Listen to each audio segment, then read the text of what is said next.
everyone, welcome to Ashwin's Astrology. I hope you liked my video so far. Kindly like, comment and share the videos among your friends and family circle. Please subscribe to my YouTube channel and press the bell icon to receive instant notifications. This video is all about Rahu Ketu transit on October 30th, 2023. Rahu, who was in the Rashi of Mars till now, will be moving to Jupiter's Rashi. Rahu was in Mesha Rashi and now he is moving to Meena Rashi. And Ketu, who was in the Shukra Rashi, that is Daitya Guru Shukracharya's Rashi, Libra, that is Tula Rashi, will be moving to Kanya Rashi. So this transit which is happening after 18 months, because Rahu Ketu transit only once in 18 months and they transit in a retrograde motion. They are always retrograde and hence this transit is said to have major effects on the world. Rahu Ketu. First let's know who are this Rahu Ketu. We have to remember the story of Samudra Mantana here. So in Samudra Mantana, when Mahavishnu took the form of Mohini and was distributing Amrita to the Devtas, the Rakshas Svarbhanu realized that Daityas or the Rakshasas wouldn't get the Amrita and he understood that it is not Mohini, it is Mahavishnu. And that's why he took the form of a Devata, that is he tricked Mahavishnu and took the form of a Devata and sat in the line of Devatas. So when he did like that, even Mahavishnu couldn't notice this and he gave the Amrita to Rakshas Svarbhanu. Rakshas Svarbhanu consumed the Amrita as well. But at that time, Surya Chandra, who are the natural luminaries, noticed this and complained to Mahavishnu immediately that he is not a Devata and he is a Rakshas Svarbhanu. And when Mahavishnu got to know about this, he took his Sudarshan Chakra and severed the head of Rakshas Svarbhanu. And that's how Rahu and Ketu came into existence. Even after severing the head of Rakshas Svarbhanu, Svarbhanu didn't die, but the head part became Rahu and the body part became Ketu because he had already consumed Amrita and had become immortal. Because this happened due to Surya and Chandra, natural luminaries, Rahu Ketu causes Grahana on these two planets as and when they meet in particular Rashis on full moon and new moon days. So this is the story of Rahu Ketu.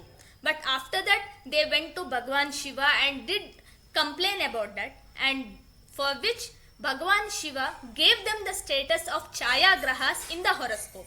Because Jyotisha is Bhagwan Shiva. He is the Trikaldarshi. So he gave them the status of shadow planets or Chaya Grahas and gave the responsibility of executing the karmas of all the species in the world. Because Rahu Ketu also had to get the karma of what they did. That is, they also enjoyed the fruits of the karma. They got the Amrita by tricking Mahavishnu. But because they did a bad karma of tricking Mahavishnu, they had to be separated by severing the head of Rakshas. So hence Rahu Ketu was also given the same responsibility of delivering the work to all species in the world. So Rahu Ketu are the natural karma executors in the horoscope, and we know Shani is the karma paladata. So this is how Rahu Ketu's karakatwas are, and this is what Rahu Ketu does in a horoscope. So if our karmas are good, Rahu Ketu will give us good results. If our karmas are bad, then Rahu Ketu will give bad results. So this is how Rahu Ketu is. So not necessary every time Rahu Ketu will give bad results only. They can give good results also, and this current transit could be one instance. Many people did ping me and ask me for the Rahu Ketu transit to be uploaded very soon, but I did take time and I apologize for that because Rahu was in Mesha Rashi, which was Mars Rashi, and Ketu was in Shukra's Rashi. So both were not in a right terms till now, because Ketu, even though in a Shukra's Rashi, it was in Shukracharya's Rashi and also it was the Rashi of balance, because if you see the symbol of Libra, it is the sign of balance. And Ketu, somewhat being that incompleteness, that is without head, they had whole world had some kind of imbalance. So Ketu had created that imbalance in the whole world which was not able to discover why we are having this kind of imbalance. And Rahu being in the Mesha Rashi made kind of a war tensions across the world, and couple of wars also happened. So now Rahu is moving to the Rashi of Brihaspati, who is known for knowledge and wisdom, and Ketu is moving to the Rashi of Kanya Rashi, and that is the Rashi of Buddha, that is Buddhi. So now both Rahu and Ketu are in the Rashis of knowledge, wisdom, intelligence and strategies. So now we can see a different flavor of Rahu Ketu, different kind of results of Rahu Ketu which may appear right now for the next 18 months.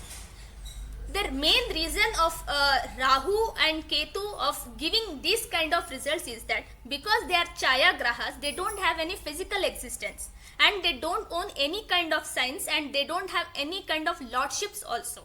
So their Karakatvas are entirely different from the other planets. So in the Rashi Rahu or Ketu is placed, they will take up the Karakatvas of that Rashi and also of their disposter, that is the Rashadipati of the Rashi where Rahu or Ketu is placed. So currently Rahu is placed in Brihaspati Guru, Devaguru Rashi, and that's why you will see more and more Rahu will behave like Jupiter in Meena Rashi. And Ketu is now placed in Prince Mercury's Rashi, that is Buddha's Rashi, and Ketu's results will be more and more like Buddha.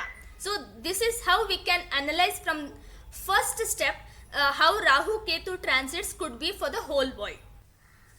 If you have watched my previous transit videos, I first take up Murti Nirnaya concept and analyze the general predictions on all individual moon sign, and then move ahead with the general predictions. So first let me take Murti Nirnaya concept. As per this, we have to consider both natal moon as well as the transit moon, that is Janma Rashi Chandra as well as Gochara Chandra. So if your Janma Rashi is Mesha Rashi, then Gochara Chandra is in Vrishab Rashi. So based on this, that is from how many houses Gochara Chandra is far from Mesha Rashi, that's how the transit results would be predicted. So if Janma Rashi and Gochara Chandra are the same, and if Gochara Chandra is on the Janma Rashi, that is like for Vrishab Rashi, then it is called as Swarnamurti. That means it will give greatly auspicious results. So Vrishab Rashi, then Dhanur Rashi, because from Dhanur Rashi Gochara Chandra is in 6th house, and 11th, that is for Karkatak Rashi. So Vrishab Rashi, Dhanur Rashi and Karkatak Rashi will have Swarnamurti, that is greatly auspicious results. Then comes to Rajata Murti. For Rajata Murti, Mesha Rashi, then Makar Rashi as well as Kanya Rashi will qualify, and they will have auspicious results. Not greatly auspicious like Vrishabha, Karkataka and Dhanu Rashi, but very decent and good enough auspicious results. Pleasant results is what I can say. Next, coming to Tamra Murti, which is for Meena Rashi, then for Vrishchik Rashi and Simha Rashi. For them it will be Tamra Murti, and Rahu Ketu will give them average kind of results. That is neither good nor bad, that kind of results. Then for Kumbha Rashi, Mithun Rashi and Tula Rashi, it will be Loha Murti. So it will be bad results. So it will not give good results, and it will be mostly inauspicious results for Loha Murti. So this is based on Murti Nirnaya concept, but we have to look into the promise of Rahu Ketu in your horoscope. If they are doing well in your horoscope, if they are aspected by Jupiter or Venus, or if they are conjunct with any planets like Mars, Saturn, based on that we have to give the proper results. And hence I advise for viewers to take these predictions, transit predictions, as general outlook only. This can't give you the complete 100% overview on this transit, because we have to take the planetary positions in your horoscope, the promises, the yogas in your horoscope, and also the time period, dasha, antardasha, pratyantar dasha, which you are going through right now. If that is very good, and if it is of yoga karaka or of any raja yoga karakas, planets dasha, antardasha, pratyantar dasha, then this transit may not impact you to that higher level. But for others who are not going through a good transit, a good dasha, antardasha right now, and even there is not great promise of any planet in the horoscope, then this Rahu Ketu transit will definitely give you the results as mentioned in this video. Now moving ahead to the general predictions, which that is Rahu Ketu transit will produce some amount of results for the across the world as per the Medini Jyotish. So we will analyze that. So as per the time when Rahu Ketu transits, I have casted a kundli for that time. So you can see here this transit will happen in Mesha Lagna, and Jupiter will be retrograde and will be in the Lagna itself, and Rashadipati Kuja will be in the 7th house, and he is closely conjunct with Mercury. So both of them are in war, and Mars will win the war, because Mars, commander in chief, will always win the war, and even though Mercury is ahead of it, it doesn't matter. Then Rahu Ketu transit is happening in 6 and 12 axis. So they will make the world divide into two parts officially right now, and the other part will have these planets and the other part will have these planets. So Jupiter, the planet of wisdom, intelligence and also knowledge, will be at the other part, and the planets which can cause problems will be at the other part. So there will be some kind of division across the world, and that we may be able to see in few more months. This transit predictions are applicable for the next 18 months, as I mentioned here, from October 30 to May 18, 2025. But in between there will be the transit of Jupiter also, and there will be transit of Saturn also. So as and when the time comes, there could be little amount of modifications, but not in a major one. Apart from that, you can see that Jupiter, who was conjunct with Rahu, is now liberated of Rahu and will be placed alone in the Rashi of his friend Mars, and he is aspected by the Rashadipati Mars also. So this is a very good factor.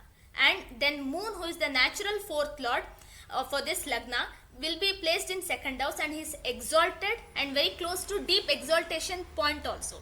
At 3 degree, Moon will be deeply exalted, and now Moon is in Kritika Nakshatra 4th quarter. So he has changed Navamsha also, but Moon is exalted here. So this is a very good transit as well.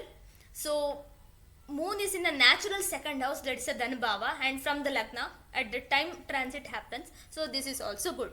So Venus and Sun exchange is also there. So the debilitation of Sun also is cancelled here to an extent, and also this is happening in the Hora Lagna of Surya. So we may see that government, monarchy may become some amount of powerful, who was actually bring down or who was actually afflicted for the last few months. So we can see that government may take some amount of measures which may try to fix all the problems which we had in the last 18 months. So I have listed out some amount of general predictions. Let's go through that. For countries like Portugal, Egypt, Norway or Sahara Desert, England, all these places will see more repercussions of communal groups. So if they have had the communal tensions or any kind of incidents, very rarely there, okay, it might increase over the time in this 18 months. And Rahu represents Gulf countries, and they may see rise in sea exports, because Rahu is moving to watery sign. When he was in fiery sign, that is in the Mars Mesha Rashi, Rahu caused a lot of fire accidents, or even in the as it was Mars Rashi, there were a lot of wars as well. But now Rahu is moving into Meena Rashi, which is a Jalatattva Rashi. So Gulf countries, because Rahu represents Gulf countries, will see rise in sea exports, and natural calamities related to water also will increase, because Rahu is in Jalatattva Rashi. So the way fire accident increased when he was in Mesha Rashi, similarly when he is in Jalatattva, those kind of effects will increase, because Rahu Ketu they don't have any lordship, any sign authority, nothing in the whole horoscope. They will just amplify the Rashi effects or the Rashadipati effects. So they just imitate the Rashi and Rashadipati the way they did in the Samudra Mantana incident. Rahu Ketu, that is the Rakshas Varbanu, took the form of Devata and sat in the line of Devatas, and similarly here also they will give the similar effect here. So that's how we have to relate and understand. Next, coming here, some fertile land in the southern part of the country may become infertile, because Ketu is transiting to Kanya Rashi, which is the natural Prithvi Tattva Rashi, one of the Prithvi Tattva Rashis, along with Vrishab Rashi as well as Makar Rashi. And this one, Kanya Rashi is considered as infertile as per the scriptures, and that's why Ketu, who is also not a materialistic planet and a kind of a sannyasi, moving to Kanya Rashi, that is which is Prithvi Tattva Rashi, and it represents southern direction as well. So this may make fertile, some amount of fertile land which is in southern part of our country or in any other country may become infertile. People in general may suffer from mysterious diseases which cannot be diagnosed easily. Ketu is in 6th house, the natural 6th house, and also at the time of transit it is Mesha Lagna only. So its 6th house represents Roga. So people may generally suffer from diseases, but they will be mysterious because Ketu is a mysterious planet without the head, and Ketu always causes those kind of disease which are very difficult to diagnose. So doctors may face these problems over and over again in the next 18 months.